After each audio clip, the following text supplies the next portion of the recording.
Cerita dimulai ketika Sang Ji yang berusia 14 tahun duduk di bangku SMP. Sang Ji memanglah lebih kecil dari teman-teman seusianya, tetapi dia sangat pintar dan nilai akademisnya memuaskan. Namun, karena sering melamun dan tidak fokus saat guru menerangkan, orang tuanya sering dipanggil ke sekolah. Dan ketika dia mendapat masalah yang sama untuk kesekian kalinya, Sang Ji memohon kepada kakak laki-lakinya Sang Yang yang sedang berkuliah untuk menggantikan orang tuanya datang ke sekolah. Sang Yang menolak, dia sudah muak karena adiknya sering menyeretnya ke dalam masalah. Dan karena itu dia menjulukinya iblis kecil. Sang Ji mengumpat sepanjang perjalanan pulang, tapi setibanya di rumah, dia mendapat kabar dari ibunya bahwa kakaknya sudah pulang dari asrama. Ia dengan senang hati menyiapkan buah-buahan untuk kakaknya, berharap hatinya akan luluh dan mau membantunya. Namun dia malah bertemu dengan Duan Jiasu, teman Sang Yang yang sangat tampan.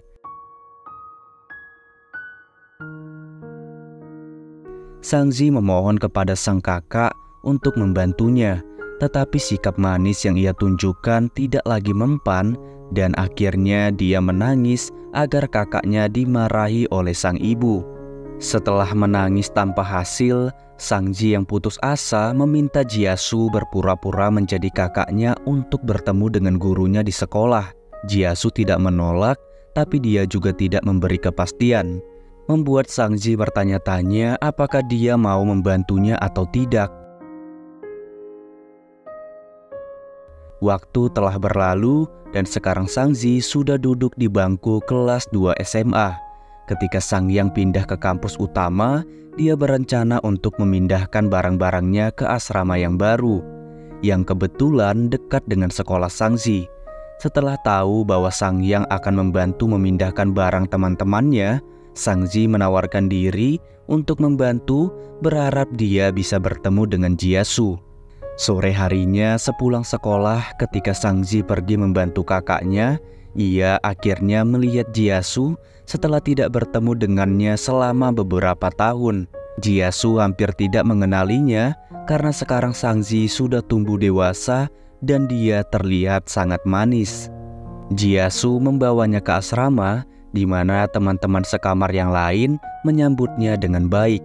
Dan sebelum pergi untuk bekerja paruh waktu, Jiasu memberitahu Sang Ji bahwa jika dia menyukai boneka rubah miliknya, dia boleh membawanya pulang. Sang Ji penasaran apakah boneka itu diberikan oleh pacarnya. Untungnya teman-teman Jiasu menjelaskan bahwa dia terlalu sibuk bekerja untuk mencari pacar. Di hari itu, Sang Ji tidak sengaja meninggalkan buku PR-nya di meja Jiasu. Dan ketika Jiasu kembali, dia menggunakan ponsel Sang Yang untuk berbicara dengan Sang Ji mengenai buku tersebut. Karena Sang Ji harus menyelesaikan tugasnya besok, keduanya sepakat untuk bertemu jam 6 pagi dan Jiasu akan menemaninya mengerjakan PR sebelum masuk sekolah. Keesokan harinya, Sang Ji pergi ke lokasi pertemuan dan menunggu Jiasu dengan cemas, khawatir apakah dia akan datang atau tidak. Sama seperti dulu saat masih SMP, dia begitu cemas menunggu kedatangannya di sekolah. Di masa lalu, Sang Ji menunggu lama di kursinya sendirian sepulang sekolah. Namun dia tidak melihat sosok Jiasu. Karena putus asa, dia pulang dengan marah dan tidak sengaja terjatuh. Jiasu muncul dan dia meraihnya dengan penuh perhatian. Sang Ji mengeluh karena dia terlambat. Jadi Jiasu meminta maaf kepadanya dan segera pergi ke kantor guru. Jiasu memainkan perannya dengan baik dan mendengarkan keluhan guru yang berkata bahwa Sang Ji selalu menggambar saat dia sedang mengajar di kelas. Nilainya memang tidak bermasalah, tetapi dia berharap sikapnya saat belajar bisa diperbaiki. Bagaimanapun, Jiasu mendesak Sang Ji untuk meminta maaf kepada gurunya, yang akhirnya membuat pertemuan itu berjalan dengan baik.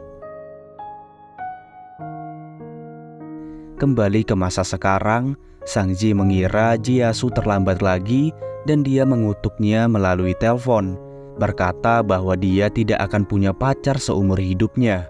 Jiasu mengejutkannya dari belakang.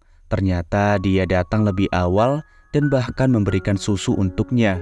Jiesu menemani Sang Ji mengerjakan PR-nya di kedai roti dan dia juga menyiapkan kue kecil untuknya.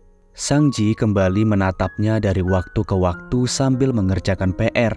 Sampai akhirnya dia bertanya tentang kampung halaman Jiesu dan rencana liburannya di musim panas nanti.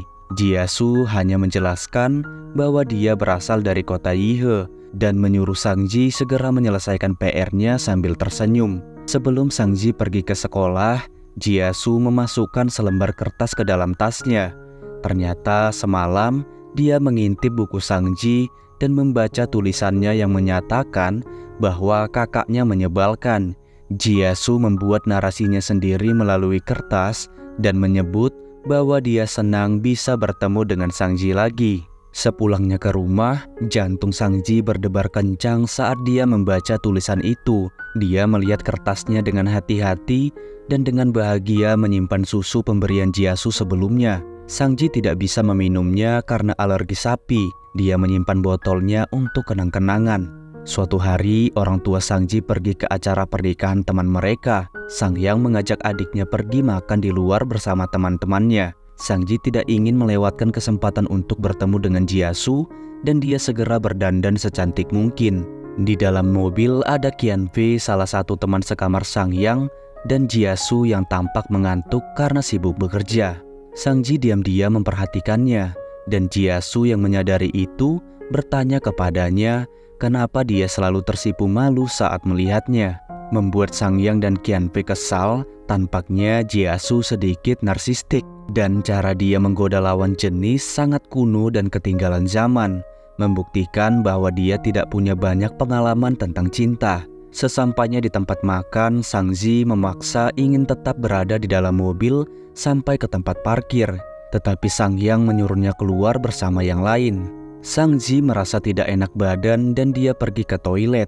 Jiesu melihat noda darah di roknya dan segera berjalan di belakangnya untuk menutupi noda itu. Sesampainya di toilet, Jiesu memintanya untuk menunggu di dalam dan berkata bahwa dia harus segera pergi ke suatu tempat. Sang Ji menyadari noda darahnya saat melihat cermin dan merasa sangat malu. Sementara itu, Jiesu segera menghubungi Sang Yang. Keduanya membeli pembalut dan sebuah rok untuk Sang Ji, lalu meminta seorang wanita untuk mengantarkan barang-barang itu ke toilet. Sang Ji merasa sangat malu di dalam hatinya dan ragu untuk keluar. Tapi untungnya Jiesu dan Sang Yang sepakat untuk bungkam tentang kejadian itu. Jiesu dengan penuh perhatian menuangkan segelas air hangat untuk Sang Ji, lalu memisahkan daging sapi dari makanannya karena tahu dia alergi dengan itu. Setelah makan, Jiesu membantu Sang Ji memainkan mesin boneka capit. Sang Ji dapat dengan jelas mendengar jantungnya berdegup kencang dan dia semakin bahagia ketika Jiesu mendapatkan boneka untuknya. Sang Ji teringat masa lalu. Saat itu setelah Jiesu membantunya di sekolah, dia hampir menangis ketika Jiesu hendak menelpon Sang Yan untuk melaporkan apa yang terjadi kepadanya. Namun Jiesu menyerah dan akhirnya dia mengantar Sang Ji pulang sambil membawakan tas sekolahnya. Pipi Sang Ji memerah sepanjang perjalanan. Dia merasa sangat bahagia. Hari itu sama seperti apa yang dia rasakan sekarang. Suatu hari Sang Ji datang ke kafe bersama temannya Zhenru. Tidak menyangka bahwa toko yang dia kunjungi adalah tempat Jiesu bekerja paruh waktu. Di hari itu Sang Ji tidak sengaja mendengar bahwa manajer Jiesu telah membayar gajinya di muka. Dan itu membuatnya bertanya-tanya apakah Jiesu bekerja paruh waktu karena kekurangan uang. Sang Ji ingin membantunya, tapi dia tidak bisa berbuat apa-apa. Setelah mampir ke kafe, Sang Ji datang ke tempat karaoke untuk merayakan hari ulang tahun teman laki-lakinya Zhenchu, yang ternyata sudah menyukai Sang Ji sejak SMP dan ingin menyatakan cintanya di hari itu.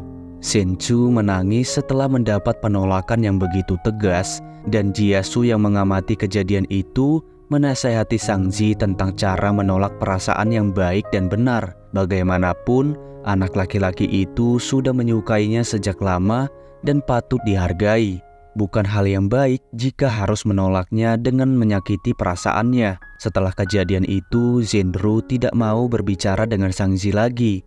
Terungkap bahwa ternyata dia menyukai Zhenchu dan cemburu kepada Sangzi yang sudah mendapat pernyataan cinta darinya. Di tengah kebingungan itu, Sangzi dikirim gurunya untuk mengikuti pekan olahraga. Kebetulan, Sangyang dan Jiasu menjadi panitia di acara tersebut karena kampus mereka berdekatan dengan sekolah. Jiasu dengan penuh perhatian memasangkan topi kepada Sangzi untuk melindunginya dari sengatan matahari. Perhatian lain ditunjukkan oleh Jiasu ketika Sangzi berkali-kali gagal melakukan lompat tinggi dan kakinya terluka. Dia bahkan menggendongnya ke tenda untuk kemudian diobati dengan hati-hati. Sangzi sangat terharu dan merasa Jiasu memperlakukannya lebih baik daripada kakaknya sendiri. Bagaimanapun, Sangyang juga peduli kepada adiknya. Hanya saja dia tidak sepeka itu untuk memahami perasaannya. Ketika Sangzi melihat Jiasu dengan hati-hati membantu gadis lain, dia merasa bahwa pria itu memang bersikap baik kepada semua orang. Suatu hari sepulang sekolah, Zhenru tiba-tiba mendekati Sangzi dan mengajaknya pergi ke suatu tempat. Mereka berdua sudah lama berkeliling sebelum akhirnya Zhenru mengungkapkan bahwa sebenarnya dia ingin pergi ke warnet. Guru sekolah sering memperingati mereka untuk berhati-hati saat mengunjungi tempat tersebut karena sering terjadi hal-hal yang tidak diinginkan. Sebenarnya Zhenru tidak ingin pergi ke warnet, tetapi dia diintimidasi oleh sekelompok gadis senior yang memalaknya. Dia tidak berani melawan dan mencoba menipu Sangzi dengan menyeretnya ke dalam masalah itu. Mereka menggeledah tas Sangzi dan mengancamnya untuk membawa uang besok. Sangzi sangat kecewa kepada Zhenru dan dia akhirnya mengerti kenapa temannya itu tiba-tiba mendatanginya lagi. Sangzi memintanya untuk pulang dan menjelaskan masalah ini kepada orang tuanya, lalu berjalan tertati-tati pergi sendirian. Tidak peduli betapa menyesalnya Zhenru, Sangzi tidak akan menerimanya lagi. Cedera di kaki Sangzi belum pulih dan karena Sangyang berhalangan, dia meminta bantuan Jiasu untuk menjemput adiknya di sekolah. Jiasu segera mencari Sangzi setelah tahu bahwa dia tidak ada di sekolah dan menemukannya di sebuah gang dekat warnet yang ia kunjungi.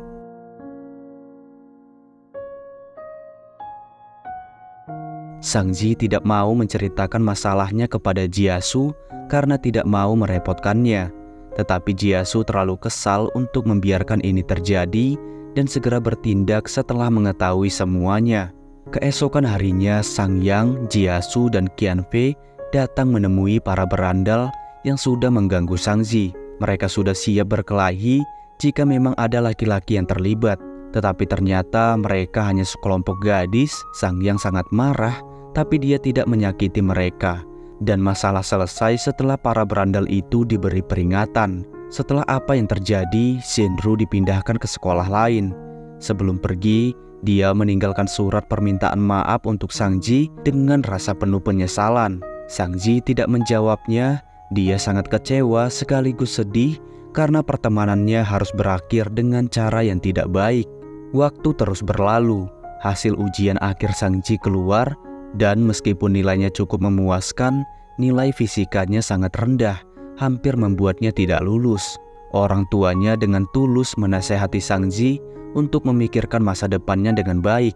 Dan setelah melihat keadaan itu, mereka memutuskan untuk memanggil tutor yang bisa membantu Sangzi mempelajari fisika selama libur musim dingin. Sangzi sangat kecewa setelah tahu bahwa tutornya adalah kakaknya sendiri. Selama kelas, keduanya hanya berkelahi dan hampir tidak melakukan apapun untuk belajar. Pada akhirnya ibu Sangzi memutuskan untuk mencari orang baru. Sangzi yang tidak mau belajar menyusun rencana untuk menyelinap keluar di keesokan harinya. Tapi dia segera mengurungkan niatnya setelah tahu bahwa tutor yang akan menggantikan kakaknya adalah Jiasu.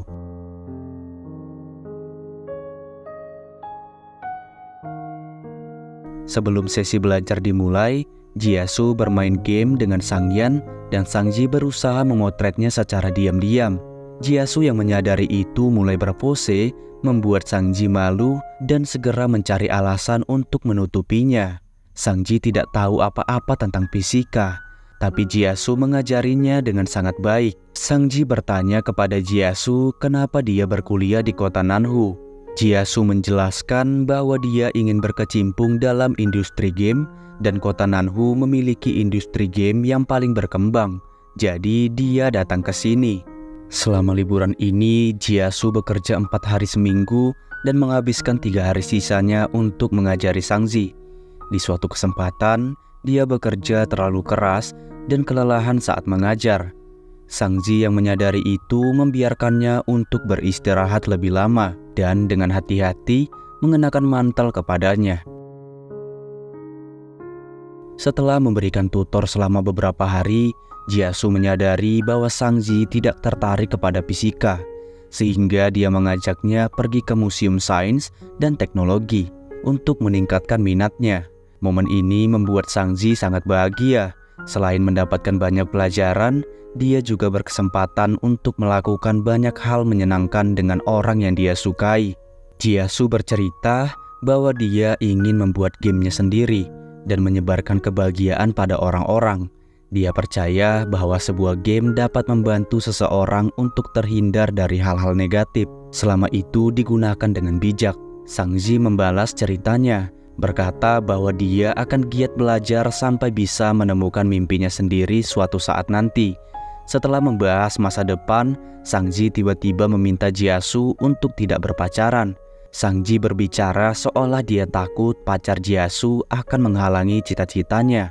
Tapi di samping itu, dia merasa takut Jiasu tidak akan bersikap baik kepadanya lagi karena sudah punya prioritas lain. Jiasu menolak, tapi sebagai gantinya dia berjanji akan mencari pacar yang lembut dan akan bersikap baik kepada Sang Ji. Dengan begitu akan bertambah satu orang yang peduli kepadanya.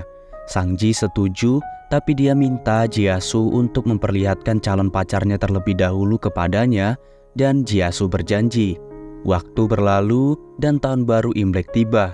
Sang Ji ingin memberi angpau kepada Jiasu, tapi alih-alih uang, dia justru membuat ucapan selamat tahun baru, melipatnya jadi bintang-bintang kecil, memasukkannya ke dalam amplop merah, dan diam-diam menaruhnya di dalam mantel Jiasu ketika dia datang ke rumah.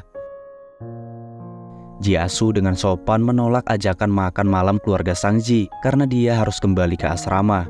Jiasu menghabiskan malam tahun baru di asrama sendirian, sementara orang-orang berbahagia. Dia justru mendapat panggilan mengejutkan dari rumah sakit yang mengatakan bahwa ayahnya menderita infeksi paru-paru dan harus segera dioperasi. Jiasu pulang ke Yihe untuk mengatasi masalah itu tanpa memberi kabar kepada siapapun. Dan karena masa kuliah sudah hampir selesai, dia akan kembali ke kota Nanhu saat upacara wisuda. Setelah sekolah dimulai, Sang Ji menerima hadiah dari Jiasu. Pada saat itulah dia mengetahui bahwa Jiasu telah kembali ke kampung halamannya. Sang Ji sangat senang dengan hadiah boneka anjing pemberian Jiasu yang menurutnya sangat mirip dengan Sang Yang. Sang Ji ingin mengirim hadiah lain sebagai balasan, tetapi Jiasu menolaknya. Mereka membuat janji melalui telepon untuk bertemu di upacara wisuda. Dan Sang Ji akan menggunakan kesempatan itu untuk memberikan hadiahnya. Pada hari upacara wisuda, Sang Ji datang bersama ayahnya, sementara ibunya tidak bisa ikut karena kurang sehat. Melihat Jiasu mengenakan pakaian toga, mata Sang Ji berbinar dan dengan canggung segera memberinya sebaket bunga. Jiasu mengucapkan selamat tinggal kepada teman-teman sekelasnya, dan mungkin sulit bagi mereka untuk bertemu lagi di masa depan. Sang Ji takut dia tidak bisa bertemu dengannya lagi, tetapi Jiasu menegaskan bahwa dia akan kembali menemui Sang Ji di waktu luangnya. Tak ingin melewatkan momen membahagiakan itu, Jiasu meminta temannya untuk mengambil foto dirinya bersama Sang Ji yang dia perkenalkan sebagai adiknya. Sang Ji sedikit kecewa karena Jiasu hanya menganggapnya sebagai adik. Tapi dia juga bahagia karena itu membuktikan bahwa Jiasu bukan lagi orang asing dalam kehidupannya. Sayangnya pada hari itu Sang Ji tidak menemukan momen yang pas untuk memberikan hadiah yang sudah dia siapkan untuk Jia-su. Di pesta malam hari, semua orang membuat keributan di bar, membahas kehidupan dan rencana masa depan. Tetapi Jia-su sangat sedih karena dia harus kembali ke Yihe dengan semua permasalahan yang sudah menunggunya di sana. Jia-su mengantar Sangyang yang mabuk pulang dan dia berencana untuk tidur di hotel. Tetapi Busang menahannya dan memintanya untuk menginap di rumah. Di tengah malam, Sangji bertanya kepada Jia-su kenapa dia belum tidur. Jia-su tidak menceritakan masalahnya, tetapi Sangji bisa merasakan bahwa dia tidak bahagia dan mendorongnya untuk angkat bicara atau dia hanya akan menemaninya jika memang belum siap untuk berbicara. Melihat ketulusan itu, Jia-su membuka sedikit tentang masalahnya, berkata bahwa dia berhutang banyak pada seseorang. Sangji dengan serius meminta Jia-su tidak cemas karena dia akan membantunya setelah menghasilkan uang sendiri. Jia-su menjelaskan bahwa semua hutang itu bukan miliknya dan meminta Sangji untuk membeli keperluannya sendiri jika sudah bisa mencari uang. Sangji yang tidak bisa tidur menulis permintaan di sebuah kertas. Dia ingin segera menghasilkan uang dan membantu Jia-su melunasi hutangnya. Dan setelah melipatnya menjadi bintang kecil, dia akan menaruh harapan itu pada botol susu pemberian Jia-su sebelumnya. Sebelum fajar, Jia-su pergi secara diam-diam. Sangji melihatnya dari balkon dan Jia-su melambaikan tangan kepadanya. Jia-su mengirim pesan bahwa dia harus mengejar penerbangan awal ke Yihe dan mengingatkannya untuk tidak melupakan ujian. Sangji terus belajar dengan giat. Sekarang dia ada di tahun ketiga sekolah menengahnya dan tujuannya setelah lulus adalah masuk ke Universitas Yihe agar bisa lebih dekat dengan Jia-su. Namun semangat itu padam ketika Sangji tidak sengaja mendengar kabar bahwa Jia-su mempunyai pacar. Hatinya sangat hancur, dia ingin bertanya langsung tapi tidak punya keberanian. Sangji berpikir bahwa Jia-su telah mengingkari janjinya. Janji untuk mengenalkan pacarnya terlebih dahulu kepadanya.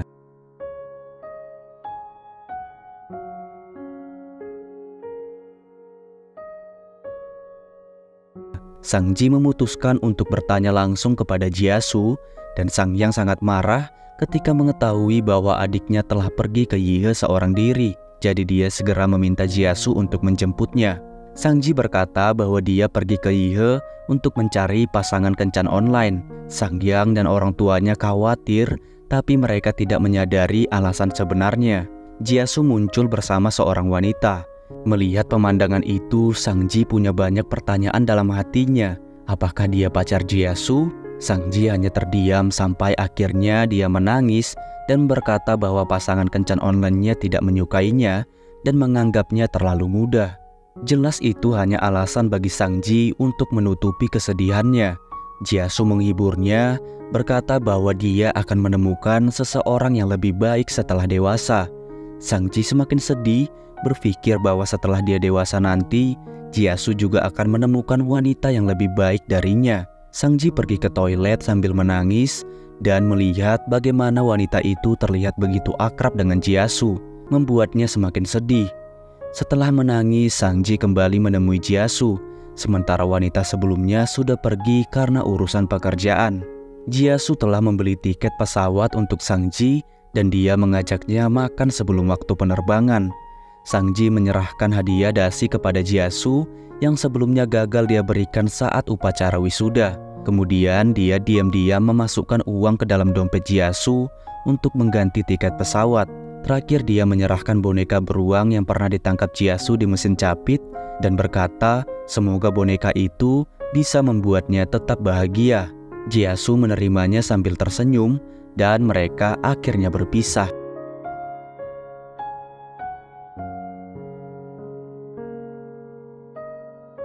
Sangyang menjemput Sangji di bandara, tapi dia tidak memarahinya, berpikir bahwa itu bukan waktu yang tepat. Sangji terus menangis sepanjang perjalanan pulang. Beruntung orang tuanya berusaha memahami perasaannya dan tidak langsung menghakimi agar tidak membuatnya takut. Setelah apa yang terjadi, Sangji memutuskan untuk segera move on. Ia menyimpan semua hal yang berkaitan dengan Jiasu ke dalam kotak dan mengucapkan selamat tinggal. Waktu berlalu, Sang-ji diterima di Universitas Fakultas Media Digital sesuai keinginannya.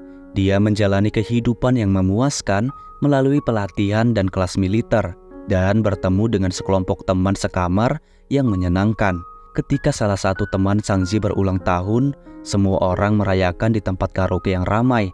Jiasu berada di tempat yang sama untuk menghadiri undangan teman sekantornya. Mereka sempat berjalan di lorong yang sama, tapi keduanya tidak saling menyadari. Sang-ji yang tidak terbiasa dengan keramaian mencari udara segar, dan dia bertemu dengan Jiasu yang kebetulan sedang duduk di tangga. Jiasu sedikit tidak senang karena ternyata selama ini Sang-ji mengabaikan pesannya dan tidak peduli bagaimana Jiasu memikirkannya. Dia tidak tahu kesalahan apa yang telah dia lakukan kepadanya. Sang-ji mengabaikan pesan Jiasu karena dia ingin move on. Tapi setelah bertemu dengannya lagi, Sang-ji beralasan bahwa dia terlalu sibuk untuk belajar agar bisa diterima di Universitas Ihe. Jiasu menerima alasannya dan dia mengantar Sang-ji pulang, meski harus menempuh jarak yang cukup jauh dengan tempat tinggalnya. Di malam itu, Jiasu bercerita bahwa dia sendirian. Dan saat mendengar kabar dari Sang-hyang bahwa Sang-ji akan berkuliah di kota Yihe, membuatnya senang. Pengakuan itu membuat Sang-ji bingung. Suasana hatinya masam dan manis, dan dia semakin penasaran. Bukankah Yihe adalah kampung halamannya? Keluarganya juga ada di sini, dan dia sudah punya pacar. Bagaimana dia bisa kesepian? Setelah lulus kuliah, Jiasu bekerja di perusahaan game yang cukup terkenal, dan dia sangat diandalkan oleh perusahaannya. Wanita yang pernah dibawa Jiasu ke bandara, Shiyun, juga bekerja di tempat yang sama, dan ternyata dia tidak lebih dari rekan kerja sekaligus atasannya. Di sisi lain, Sang-ji mengajak Jiasu makan malam untuk berterima kasih. Dia juga ingin menggunakan kesempatan itu untuk mengenal Jiasu lebih dekat lagi, karena tampaknya masih ada banyak hal yang belum dia ketahui tentang dirinya. Di kampus, ada mahasiswa fakultas olahraga yang menyukai Sang-ji, namanya Jiang Mi. Dia mengajak Sang-ji ke bioskop, dan teman-teman sekamarnya juga ingin ikut. Sang-ji ingin menolak karena dia sudah punya janji dengan Jiasu pada akhir pekan. Tapi dia tidak bisa menjelaskannya karena teman sekamarnya sangat ingin dia ikut ke bioskop. Sang-ji tidak punya pilihan selain menyetujuinya. Di samping itu, seorang wanita yang sangat peduli kepada Jiasu mencoba mengirimnya beberapa barang, tetapi Jiasu selalu membuangnya. Tampaknya Jiasu berhutang sesuatu kepada wanita itu dan telah melunasinya. Jiasu memintanya untuk tidak menghubunginya lagi. Wanita bernama Xiaoying itu merasa sedih, tetapi Jiasu terus mengabaikan pesannya. Di akhir pekan, Sang-ji lebih memilih untuk bertemu dengan Jiasu sesuai rencana awal. Namun, Jiasu tampaknya harus membatalkan janji itu. Sang-ji merasa bahwa Jiasu kurang sehat, jadi dia buru-buru menanyakan alamat perusahaannya dan bergegas menemuinya. Wajah Jiasu begitu pucat karena perutnya sakit. Sang-ji segera memanggil taksi dan tanpa sengaja menabrak Jiasu di tepi jalan, dan dia tidak sengaja mengecup keningnya. Jiasu menderita radang usus buntu dan memutuskan untuk melanjutkan operasi. Sementara Sang-ji menunggu di luar. Orang tuanya menelpon dan setelah menceritakan situasinya, dia mengetahui beberapa kisah masa lalu Jiasu. Ibu Sang-ji tidak pernah menceritakan masalah ini sebelumnya. Di masa lalu, Jiasu pernah meminjam uang kepada keluarga Sang-ji untuk biaya perawatan ibunya yang sedang sakit. Jiasu terus bekerja keras sampai dia bisa melunasi hutangnya dalam waktu setengah tahun. Namun ibunya tetap meninggal. Sang-ji hampir menangis setelah mendengar cerita itu, dan dia akhirnya mengerti kenapa Jiasu selalu sibuk bekerja. Setelah operasi, Jiasu mendesak Sang-ji untuk segera pulang dan tidak mengkhawatirkannya. Setelah itu dia terus memikirkan kejadian sebelumnya saat tidak sengaja mencium dahi Sang-ji. Sang-hyang menelpon untuk menyampaikan bela sungkawa dengan gayanya yang acuh tak acuh. Jiasu ingin menjelaskan sesuatu kepadanya, tapi dia mengurungkan niatnya itu. Tampaknya Sang-ji tidak sanggup meninggalkan Jiasu, dan dia memutuskan untuk menemaninya.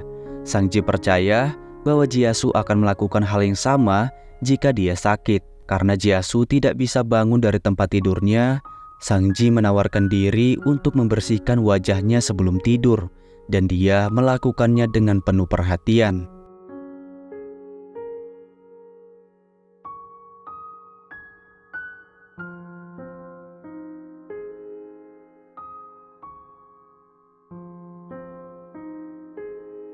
Keesokan harinya, Jia-su meminta tolong kepada Sang Ji untuk mengambilkan laptop di rumahnya. Tetapi Sang Ji menolak dan berkata bahwa dia harus beristirahat. Mendengar Sang Ji mengomel, membuat Jia-su tersadar bahwa dia memang sudah dewasa. Setelah mengisi kelas, Sang Ji pergi ke rumah Jia-su untuk mengambil beberapa pakaian. Saat itu dia tidak menyangka Jia-su masih menyimpan foto bersamanya saat wisuda.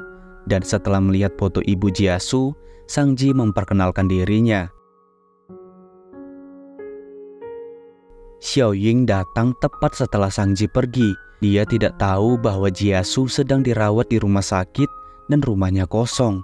Sang Ji kembali ke rumah sakit dan membawa laptop Jia-su, tapi dia memperingatinya untuk tidak bekerja terlalu keras. Pria tua yang mengisi tempat tidur di samping mengira bahwa Sang Ji adalah istri Jia-su. Jia-su menjelaskan bahwa dia adalah adik perempuannya.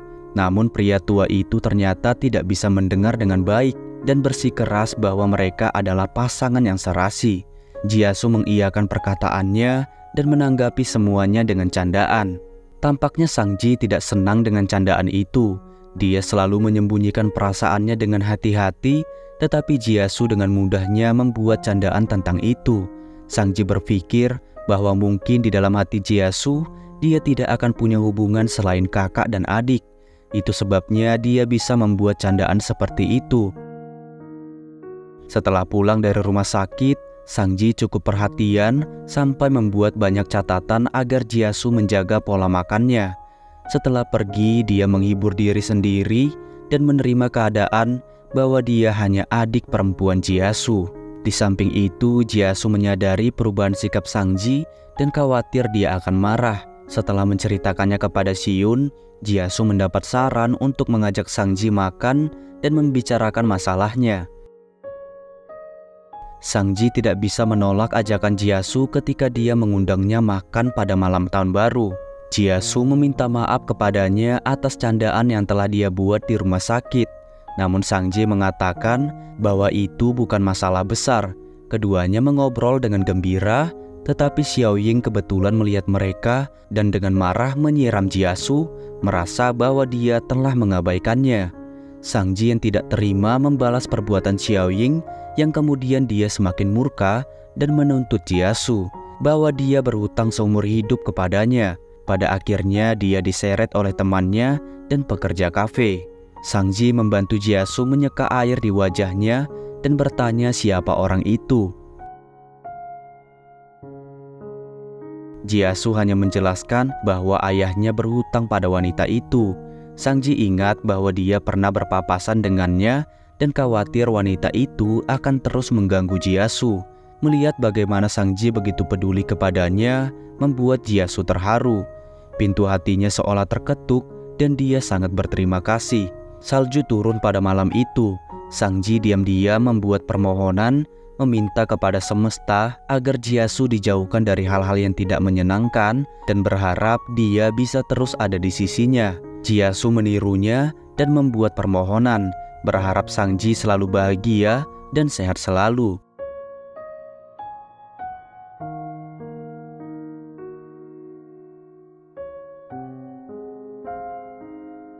Xiao Ying meminta maaf kepada Jia-su atas perbuatannya di kafe. Dia masih tidak terima saja Jia-su mengabaikannya dan menuntut pertanggungjawaban atas kejadian di masa lalu. Saat itu Jia-su masih duduk di bangku SMA dan sebagai teman sekelas, Xiao Ying tertarik kepadanya. Hingga suatu ketika, ayah Xiao Ying meninggal karena sebuah kecelakaan yang disebabkan oleh ayah Jia-su. Keluarga Jia-su mencoba untuk menebus kesalahan itu dengan membayar uang kompensasi yang telah ditentukan oleh pengadilan. Ibu Jiasu juga berjanji bahwa keluarganya akan merawat Xiaoying. Namun ketika Jiasu mencoba untuk bersikap baik kepadanya, dia selalu diabaikan. Keadaan semakin buruk ketika Ibu Jiasu meninggal dan dia hampir tidak punya waktu untuk memperhatikan Xiaoying karena sibuk bekerja. Tampaknya Xiaoying masih menyukai Jiasu, tapi perlahan cintanya berubah menjadi obsesi. Dia menuntut Jiasu untuk mencintainya sebagai bentuk pertanggungjawaban atas kejadian di masa lalu, dan karena itu Jiasu tidak menyukainya.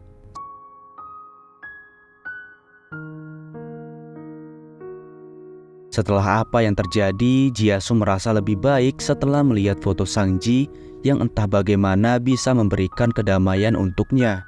Dia menyaksikan kembang api di atap dan bertukar pesan dengan Sangji yang juga sedang menikmati meriahnya malam tahun baru. Di satu kesempatan, Xiaoying membuat keributan di lantai bawah perusahaan Jiasu. Di saat yang sama, Sangji datang ke kantor dan bertemu dengan Jiasu yang sangat mengkhawatirkannya. Jiasu dengan tegas meminta Sangji untuk berkabar sebelum menemuinya di kantor atau di rumah. Dia takut Sangji akan berpapasan dengan Xiaoying yang mungkin akan menyakitinya. Namun Sangji mengira bahwa Jiasu tidak suka jika dia langsung datang menemuinya seperti itu. Pada hari itu, Sangji datang ke kantor untuk memberikan smart bell kepada Jiasu. Dengan benda itu, dia bisa mengetahui siapa yang datang mengunjungi rumahnya, sehingga dia bisa mengantisipasi kedatangan Xiaoying yang terus mengganggunya. Perhatian itu lagi-lagi mengetuk pintu hati Jiasu yang perlahan mulai terbuka untuk Sangji. Waktu terus berlalu, proses perancangan game di perusahaan Jiasu berjalan dengan baik. Dan selama masa itu dia sangat sibuk. Menjelang akhir semester, Sangji terus memikirkan perkataan Jiasu sebelumnya dan berharap dia akan segera mendapatkan penjelasan. Setelah ujian, Sangji mengajak teman-temannya untuk bersantai dan semua orang setuju.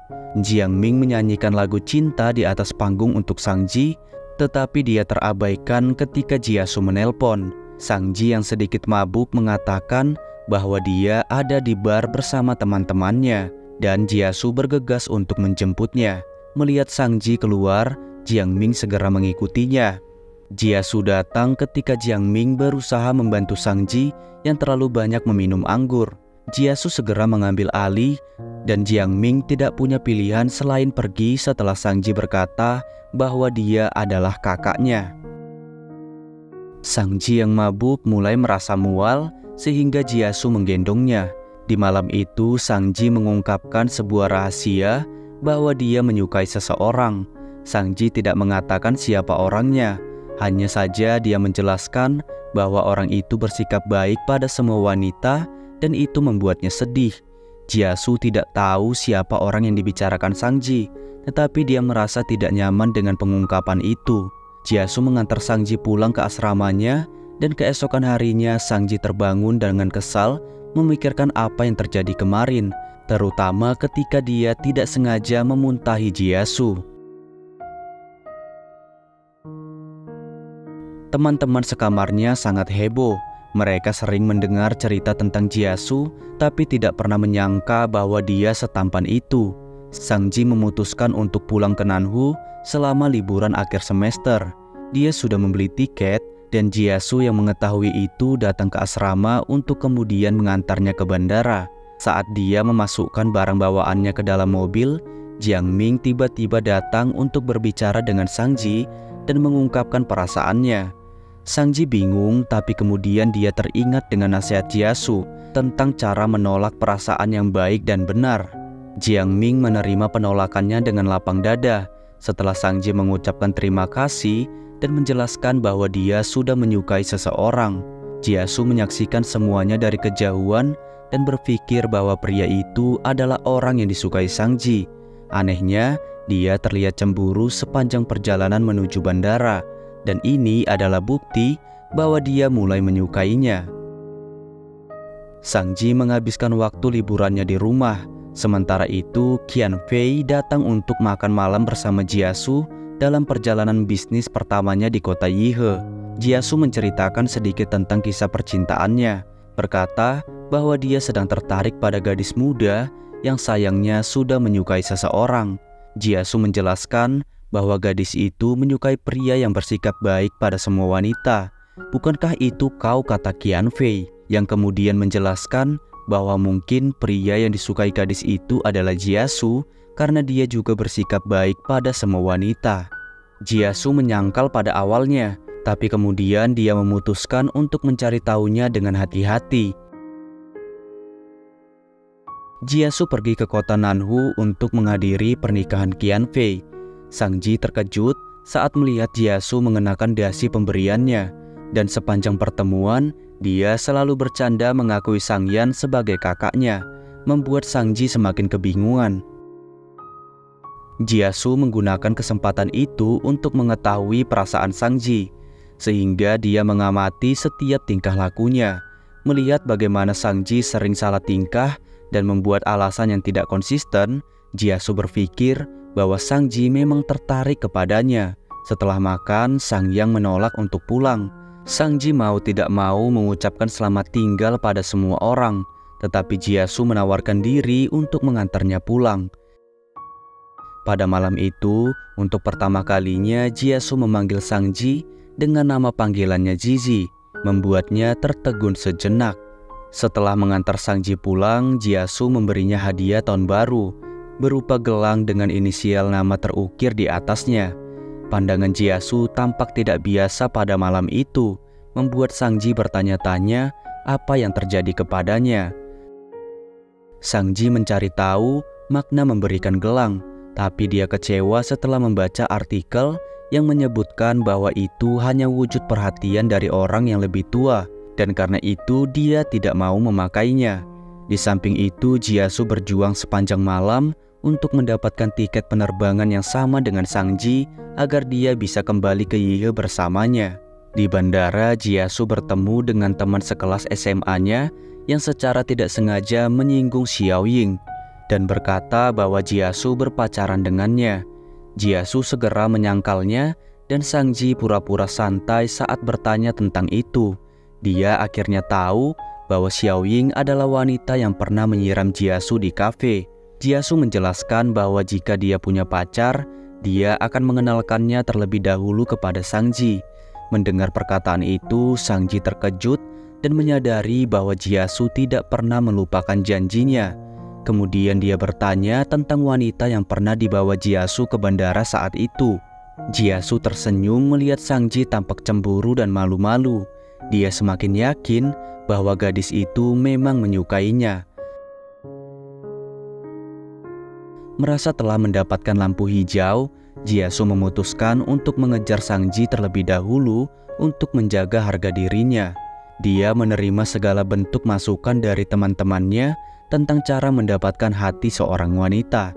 Langkah pertama yang harus dia lakukan adalah mempertemukan Sangji dengan Siyun, wanita yang pernah dia bawa ke bandara saat itu. Dan setelah keduanya bertemu, Sangji mengetahui bahwa Jiasu tidak pernah berpacaran dan Siyun tidak lebih dari sekedar teman kantor. Tampaknya Jiasu meminta bantuan Siyun untuk menjelaskan semuanya kepada Sangji agar dia tidak salah paham. Setelah apa yang terjadi, Jiasu mengajak Sangji ke bioskop. Namun kencan pertama itu tidak berjalan lancar ketika Sangji tidak sengaja meminum minuman yang mengandung susu dan membuat alerginya kambuh. Jiasu segera menukar minumannya dan sepanjang sisa hari itu Sangji mengalami ruam, membuatnya harus dibawa ke rumah sakit. Setelah memberikan obat kepada Sangji, Jiasu ingat bahwa dia pernah memberikan susu padanya di masa lalu. Sangji berbohong berkata bahwa dia memberikan susu itu pada temannya. Sepulangnya ke asrama, semua orang menunggu kabar terbaru dari Sangji. Kencannya memang tidak berjalan lancar, tetapi Sangji senang karena Jiasu tampak menyukainya. Bagaimanapun teman-teman Sangji berbahagia, mereka sudah mengikuti perkembangan ceritanya. Dan setelah kejadian ini, mereka mencoba membimbingnya dalam hal percintaan. Pada hari ulang tahunnya, Sangji berdandan cantik untuk bertemu Jiasu. Mereka pergi untuk menghabiskan waktu bersama. Di dalam bus, Jiasu senantiasa menjaga Sangji dan menawarkan tangannya untuk dipegang agar dia tidak terjatuh.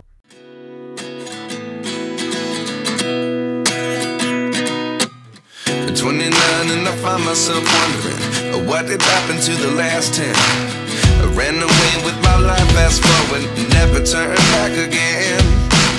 It's kind of funny that the more we pass time, the more we need to set the rewind. And 19 was the year I had to leave you, but now I'm seeing all the signs. Keduanya pergi ke bioskop untuk menonton film yang gagal mereka lihat terakhir kali. Jia-soo menunjukkan segala bentuk perhatiannya kepada Sang-ji dan itu membuatnya sangat bahagia. Sang-ji terkejut ketika Jia-soo mengajaknya ke rumah. Dia masih ingat dengan perkataannya untuk tidak datang menemuinya di perusahaan dan di rumahnya.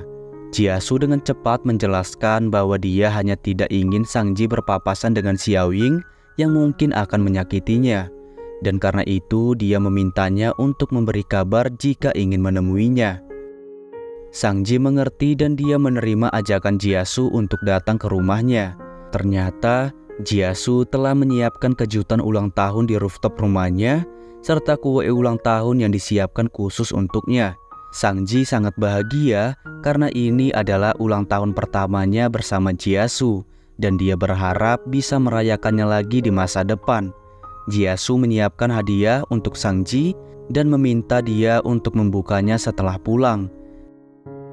Jia-soo menyadari bahwa Sang-ji disukai banyak orang, sehingga dia bertanya bagaimana cara mendapatkan hatinya. Sang-ji menjelaskan bahwa orang itu harus tampan, baik, lebih tinggi satu kepala darinya, dan punya pandangan yang sama. Jia-soo kemudian bertanya, "Bolehkah aku mengejarmu?" Sang-ji menjadi gugup, bertanya-tanya apakah dia bersungguh-sungguh dengan perkataannya. Jia-soo tampak serius, dia tidak ingin hanya menjadi kakak bagi Sang-ji. Jia-soo menjelaskan bahwa dia meminta izin seperti ini agar Sang-ji tidak bingung dengan semua sikap baik yang akan dia tunjukkan. Sang-ji ragu-ragu dan hanya berkata bahwa Jia-soo boleh mengejarnya. Sang-ji semakin tersipu malu ketika Jia-soo memujinya, berkata bahwa dia terlihat cantik hari ini. Suasana menjadi santai sampai akhirnya Sang-ji pulang membawa kue buatan Jia-soo ke asrama, di mana teman-temannya telah menyiapkan kejutan untuk ulang tahunnya. Sang-ji mendapat hadiah kamera kecil dari Jia-soo dan dia sangat menyukainya. Di malam itu, Sang-ji memberitahu kakaknya bahwa dia mungkin akan berpacaran dengan seseorang. Sang-yang yang sibuk mengelola bar hanya memperingati Sang-ji untuk berhati-hati.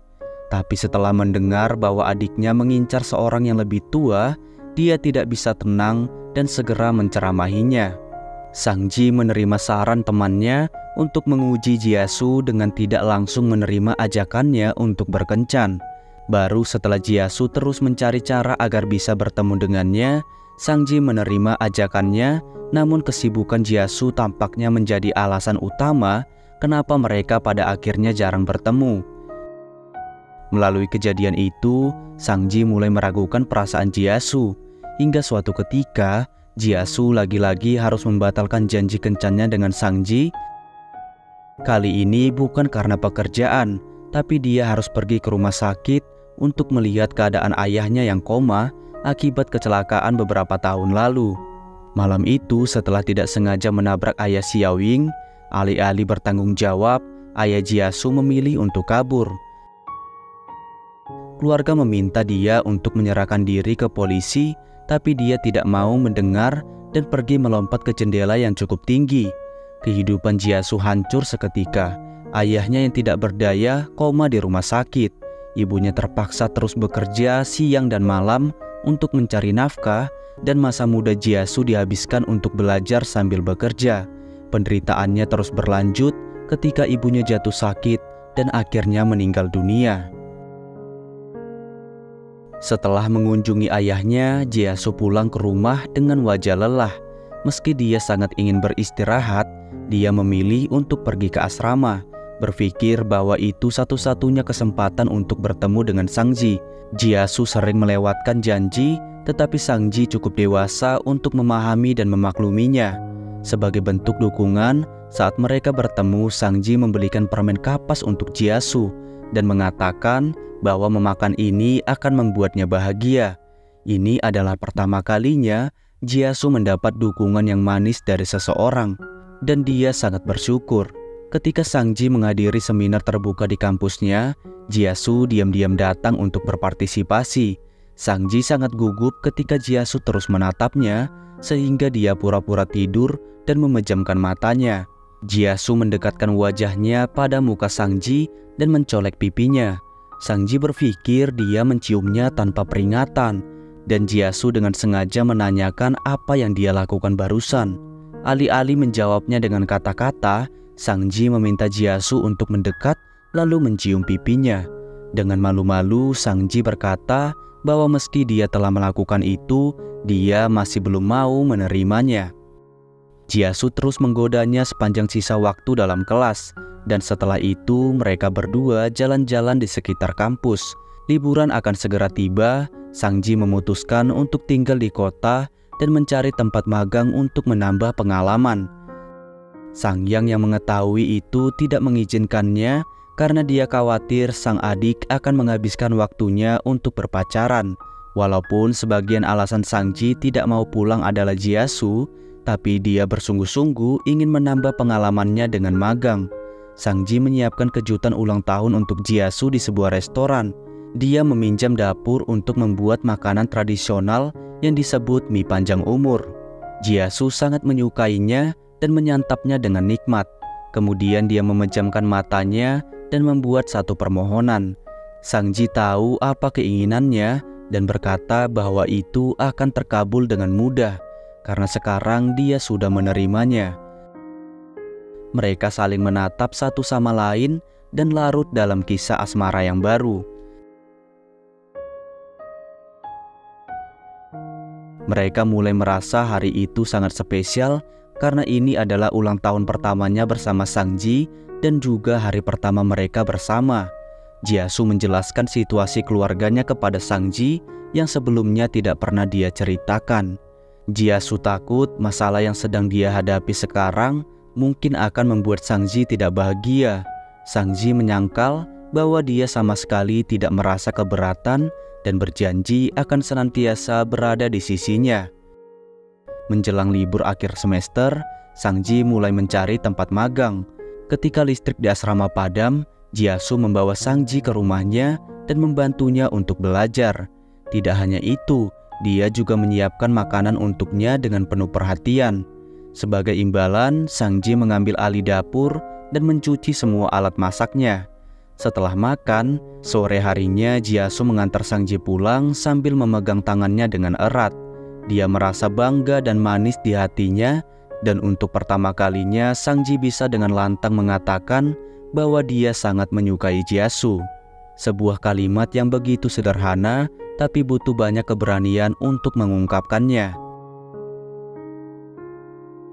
Di malam yang membahagiakan itu, ketika berbicara dengan Qianfei melalui telepon, Jia-su menceritakan semuanya dan mengucapkan terima kasih karena berkat sedikit petunjuk dari Qianfei, Jia-su bisa menemukan cinta sejatinya. Qianfei sangat terkejut saat mengetahui bahwa Jia-su mengencani Sang Ji dan buru-buru mengabaikan panggilan itu. Satu hal yang pasti, Qianfei menyarankan Jia-su untuk segera menjelaskan semuanya kepada Sang Yang. Hubungan Jia-su dengan Sang Ji berjalan lancar. Keduanya saling menyempatkan diri untuk bertemu di tengah kesibukan mereka, peduli terhadap satu sama lain, saling menggoda, dan terkadang merasa cemburu sampai akhirnya liburan akhir semester tiba. Orang tua Sang Ji tidak ingin putrinya tinggal di Yihe dan bahkan membantunya untuk mencari tempat magang di Nanhu. Namun Sang Ji tetap teguh pada pendiriannya untuk tetap tinggal. Sang Ji menerima kabar bahwa dia lulus wawancara untuk magang di perusahaan periklanan. Pada hari pertamanya bekerja, dia tidak menyadari bahwa kepala departemennya adalah Xiao Yu, teman Xiao Ying. Dalam situasi itu, Xiao Yu beranggapan bahwa Sang Ji adalah musuh temannya, sehingga dia tidak memperlakukannya dengan baik. Di penghujung hari pertama magang, Sang Ji merasa tidak senang, tapi dia menyembunyikan fakta itu dari orang tuanya. Jiasu secara khusus membawa karangan bunga untuk Sang-ji, lalu membawanya makan malam sebagai bentuk dukungan di hari pertamanya bekerja. Waktu berlalu, meski Sang-ji terus mendapat tekanan dari Xiao Yu, dia tidak menyerah dan berusaha melakukan yang terbaik untuk pekerjaannya. Sang-ji merasakan banyak kenyamanan ketika dia bertemu dengan Jiasu. Bersandar di pelukannya sudah cukup untuk mengembalikan energinya yang hilang. Suatu ketika, Jiasu mengantar Sang-ji pergi ke kantor dan mereka terlihat begitu mesra. Xiao Yu kebetulan melihat pemandangan itu saat dia lewat. Jadi dia memberitahu Xiao Ying berpikir bahwa Sang-ji merebut Jiasu dari temannya. Kabar itu membuat Xiao Ying tidak senang, sehingga dia berusaha untuk menemui Sang-ji bagaimanapun caranya. Ketika mereka berdua akhirnya bertemu di sebuah tempat, Xiao Ying menjelaskan situasi Jiasu yang sebenarnya, berkata bahwa dia anak dari seorang pembunuh dan punya banyak tanggungan, terutama untuk mengurus ayahnya yang koma dengan biaya perawatan mahal setiap tahunnya. Dia juga mengklaim bahwa Jiasu kekurangan cinta karena keluarganya, sehingga akan dengan mudah menafsirkan kebaikan orang sebagai cinta. Xiao Ying yang berpikir Sang-ji akan menjauhi Jiasu setelah mendengar fakta itu, tapi dia salah. Sang-ji sudah mengenal Jiasu bertahun-tahun yang lalu, dan sudah selama itu dia menumbuhkan perasaannya. Cintanya bukan sebatas ketertarikan biasa dan sementara, tetapi rasa sayang dan kesiapan untuk menerima segala kekurangannya. Selain itu, Sang-ji percaya bahwa Jiasu tidak ada kaitannya dengan kematian ayah Xiao Ying, dan tidak ada alasan untuk menyalahkannya. Sang-ji sedikit memahami perasaan Xiao Ying, dan karena itu dia tidak menghakimi tindakannya. Dia berharap Xiao Ying akan segera sadar bahwa dirinya berada di jalan yang salah. Saat bertemu dengan Jiasu, Sang-ji tidak menceritakan apa yang terjadi. Dia menerima roti pemberian Jiasu dan membalasnya dengan kartu bank berisi uang tabungannya. Sang-ji hanya menjelaskan bahwa sebagai pacar, dia bisa memperlakukannya dengan baik. Jiasu tidak menolak, tapi dia juga menyerahkan kartunya kepada Sang-ji dan memintanya untuk membeli apapun yang dia inginkan. Keduanya sepakat untuk tidak menggunakan uang tersebut sembarangan, dan Sang-ji cukup dewasa untuk berpikir akan membeli rumah bersama di masa mendatang. Di suatu kesempatan, Jiasu mengantar Sang-ji pulang setelah bekerja lembur. Ibunya menelpon untuk menanyakan kabar, disusul dengan panggilan Sangyang yang ternyata diam-diam mengikuti mereka. Kedatangan Sangyang membuat suasana menjadi sangat menegangkan, karena tampaknya dia tidak suka dengan situasi itu. Sang-ji berusaha menjelaskan dengan hati-hati, sebelum akhirnya Jiasu mengambil alih dan menjelaskan hubungan mereka kepada Sangyang yang masih memasang wajah dinginnya. Setelah mengantar Sang-ji ke asrama, Sangyang meminta Jiasu untuk berbicara empat mata. Sang-ji sangat khawatir, tetapi Jiasu membiarkannya.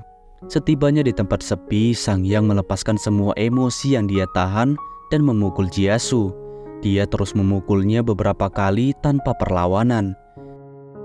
Di antara semua gadis, kenapa harus adikku, tanya Sangyang. Aku tidak main-main dengannya, jawab Jiasu dengan penuh percaya diri. Pada akhirnya Sangyang masih tidak bisa berkata apa-apa, namun hatinya masih marah.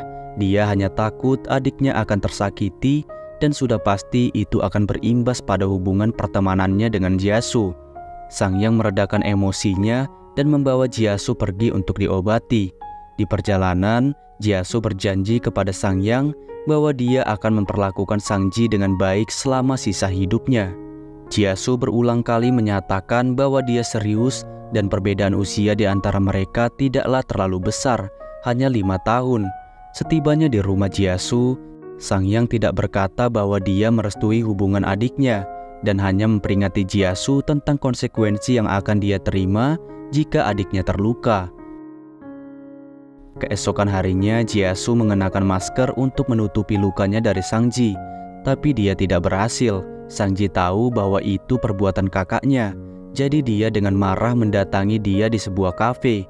Jiasu berhasil membujuk Sang-ji untuk berbicara dengan kakaknya.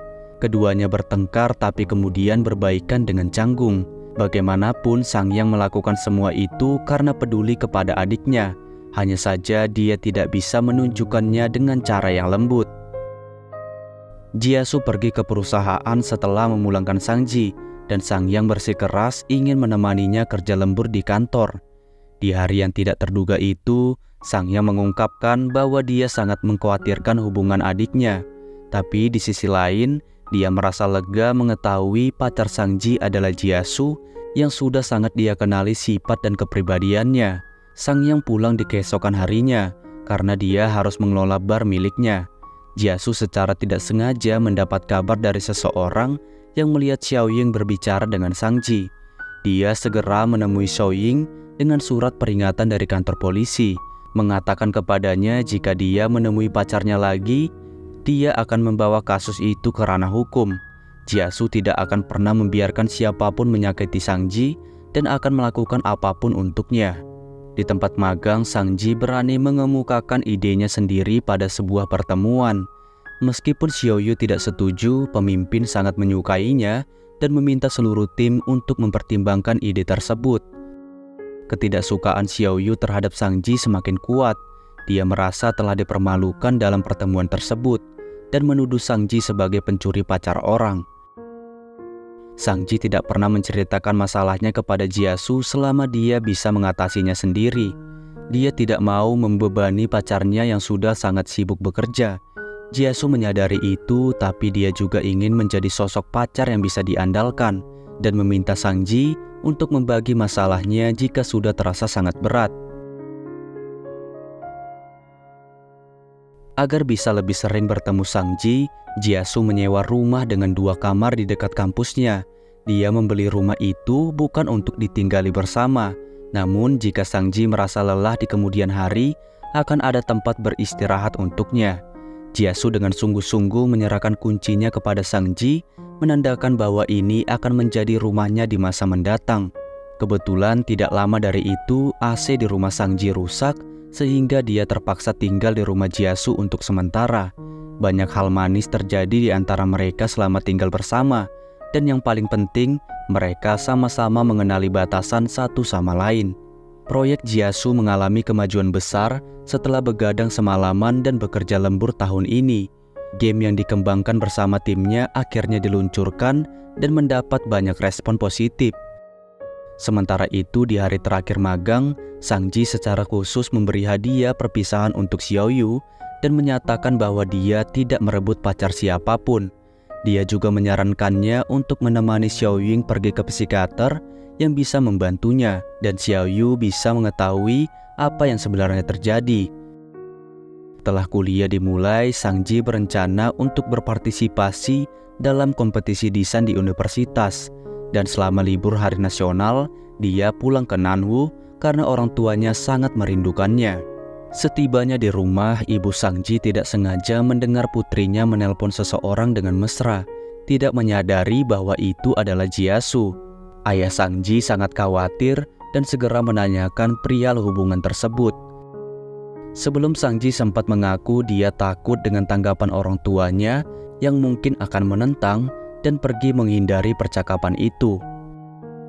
Di suatu kesempatan, Sang-ji ikut ke acara makan malam Sangyang dengan teman-temannya, dan itu artinya dia akan bertemu dengan Jia-su. Di acara pesta, Jia-su mengungkapkan hubungannya dengan Sang-ji. Berita lain datang dari Qian Fei yang akan segera menjadi seorang ayah. Semua orang memberi selamat padanya dan bersenang-senang. Sementara Sangyang menghabiskan sisa waktunya di pertemuan itu, Jia-su mengantar Sang-ji pulang ke rumahnya dan mereka berdua terlihat mesra. Ibu Sang-ji mengamati kejadian itu sehingga dia langsung menanyakan hubungan tersebut kepada putrinya. Meskipun dia tahu Jia-su orang baik, tapi latar belakang keluarganya menjadi masalah utama yang menjadi sumber kekhawatirannya. Jia-su berencana akan meluangkan waktunya untuk bertemu dengan orang tua Sang-ji. Namun, ayah Sang-ji bergerak cepat dan segera mengatur pertemuannya dengan Jia-su ketika Sang-ji tidak ada di rumah. Saat bertemu, ayah Sang-ji menjelaskan semuanya kepada Jia-su dengan hati-hati. Sebenarnya dia takut Sang Ji akan terseret ke dalam masalah keluarga Jia-su dan Xiao Ying yang mungkin akan berdampak kepada putri mereka. Ayah Sang Ji hanya ingin menyampaikan kekhawatirannya sebagai orang tua, karena mau bagaimanapun dia menginginkan yang terbaik bagi putrinya dan berharap Jia-su dapat mempertimbangkan masa depan mereka dengan serius. Ketika Sang Ji pulang ke rumah, dia akhirnya tahu bahwa orang tuanya sudah berbicara dengan Jia-su. Mereka ingin Sang Ji memikirkan kembali hubungannya dan menyarankannya untuk putus jika memang tidak cocok. Sang Ji terdiam menyadari bahwa latar belakang keluarga Jia-su menjadi masalah utama kenapa mereka menentangnya, dan dia merasa sedih untuknya karena keluarga bukan sesuatu yang dapat dipilih oleh Jia-su. Suasana hati Jia-su menjadi rumit setelah pertemuannya dengan ayah Sang Ji. Khawatir dia akan tertekan, Sang Ji menelpon Jia-su dengan harapan dia tidak akan sedih. Mata Jia-su memerah dan meminta Sang Ji untuk menghabiskan sisa waktunya bersama orang tuanya. Sementara dia akan pulang ke Yihe untuk menemui klien. Sang Ji takut hubungannya dengan Jia-su akan berakhir, sehingga dia mengambil langkah besar untuk mengikutinya. Dia memahami kekhawatiran orang tuanya, namun dia sudah dewasa dan sangat yakin dengan apa yang diinginkannya. Setelah Sang Ji turun dari pesawat, Jia-su segera menjemputnya di bandara. Sang Ji memberitahu Jia-su bahwa saat masih SMA, dia tidak pernah mencari pacar online. Saat itu dia datang ke bandara untuk menemuinya setelah mendapat kabar bahwa dia punya pacar. Lalu menjelaskan kenapa dia terus mengabaikan pesannya sampai masuk kuliah. Sang Ji menunjukkan harapan yang dia tulis dalam catatan bintang tentang bagaimana dia begitu menyukai Jia-su. Dengan terungkapnya semua rahasia itu, Sang Ji berharap Jia-su percaya bahwa dia tulus mencintainya, sehingga dia tidak perlu mendengarkan apa kata orang tentang hubungan mereka. Sang Ji berpikir bahwa Jia-su sedang mempertimbangkan untuk putus dengannya. Tapi sebenarnya Jia-su sedang berpikir apa yang harus mereka lakukan di masa depan agar bisa terus bersama. Sedangkan untuk kekhawatiran orang tua Sang Ji, dia sedang mencari waktu untuk menjelaskan kepada mereka.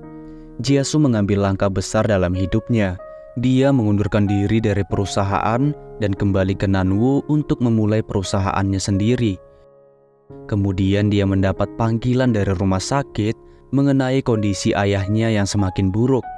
Jia-su tidak tahu harus berkata apa di samping tempat tidur ayahnya. Dia hanya menyayangkan perbuatannya dan menceritakan apa yang terjadi pada keluarga mereka selama ini. Mungkin hidup Jia-su akan jauh lebih baik jika ayahnya tidak menghindar dari tanggung jawab. Setelah melalui banyak masalah, Jia-su mengerti apa itu tanggung jawab, dan sekarang dia bisa melindungi orang yang dicintainya. Jia-su meminta ayahnya untuk beristirahat dengan tenang, dan dia bisa meminta maaf pada ibu Jia-su ketika pergi ke alam sana. Ayah Jia-su menggerakkan jarinya, lalu dia meninggal dunia. Setelah mendengar berita itu, Sang Ji sangat mengkhawatirkan kekasihnya. Jia-su berkata dengan tenang bahwa hari seperti itu cepat atau lambat akan terjadi. Tetapi dia menoleh dan menangis terengah-engah di pelukan Sang Ji. Sejak saat itu dia sendirian tanpa ayah dan ibu.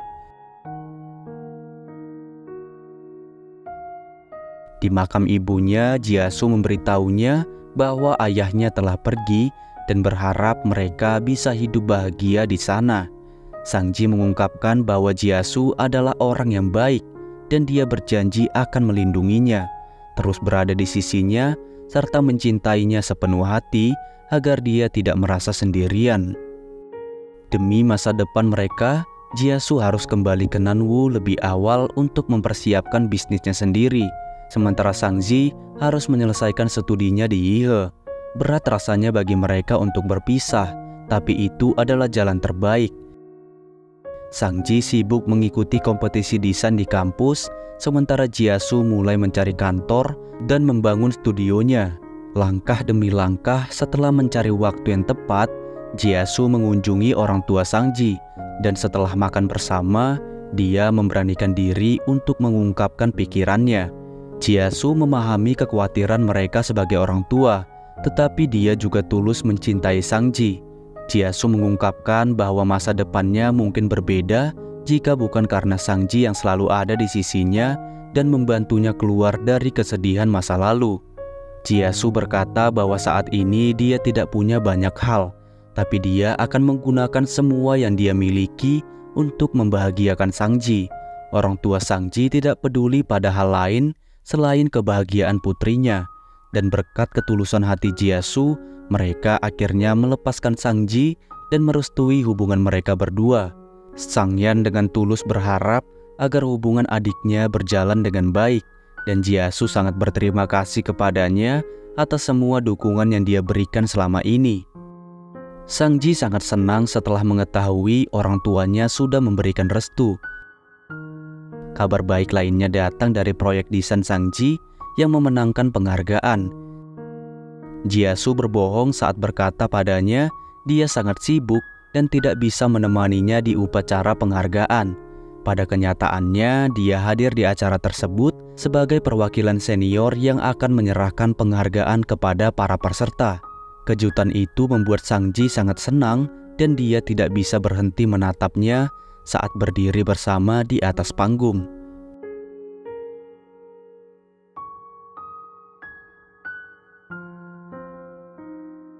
Dua tahun kemudian, Sang-ji dan teman-temannya lulus kuliah.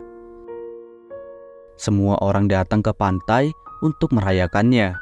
Pada hari itu, Sang-ji membantu proses lamaran salah satu teman mereka yang sudah lama berpacaran, tidak menyadari bahwa sebenarnya itu lamaran yang disiapkan Jia-soo untuk Sang-ji. Jia-soo secara khusus mengundang Sang-yeon dan orang tuanya. Dia sudah memikirkan banyak hal dan akhirnya memilih untuk mengejutkan Sang-ji dengan cara ini. Di hari yang membahagiakan itu, Jia-soo mengungkapkan bahwa dulu dia sempat berpikir tidak apa-apa untuk hidup sendirian. Tapi setelah bertemu dengannya, dia menyadari bahwa mencintai dan dicintai itu sesuatu yang sangat membahagiakan. Dengan restu dari kerabat dan teman-teman, Jia-soo berlutut dan melamar Sang-ji dengan cincin berlian. Sang-ji menerimanya dan semua orang bersorak untuk kebahagiaan tersebut. Setelah itu, Jia-soo menceritakan sedikit rahasia kepada Sang-ji, berkata bahwa dia juga pernah menyukai Sang-ji secara diam-diam. Ketika salju turun di tahun pertama Sang-ji berkuliah, di saat itulah Jia-soo jatuh cinta kepadanya. Kisah cinta mereka dimulai ketika Jia-soo berusia 22 tahun. Sang-ji menyembunyikan perasaannya dan tidak membiarkan siapapun mengetahuinya. Dia mencoba menjadi lebih baik untuk mengejar langkahnya, sampai akhirnya menyadari bahwa dia tidak sendirian karena Jia-soo juga berlari ke arahnya. Dan film pun tamat. Oke guys, begitulah alur dari Hidden Love. Makasih udah nonton, jangan lupa like and subscribe agar kalian gak ketinggalan film terbaru ABC Film 98. Sekian, terima kasih.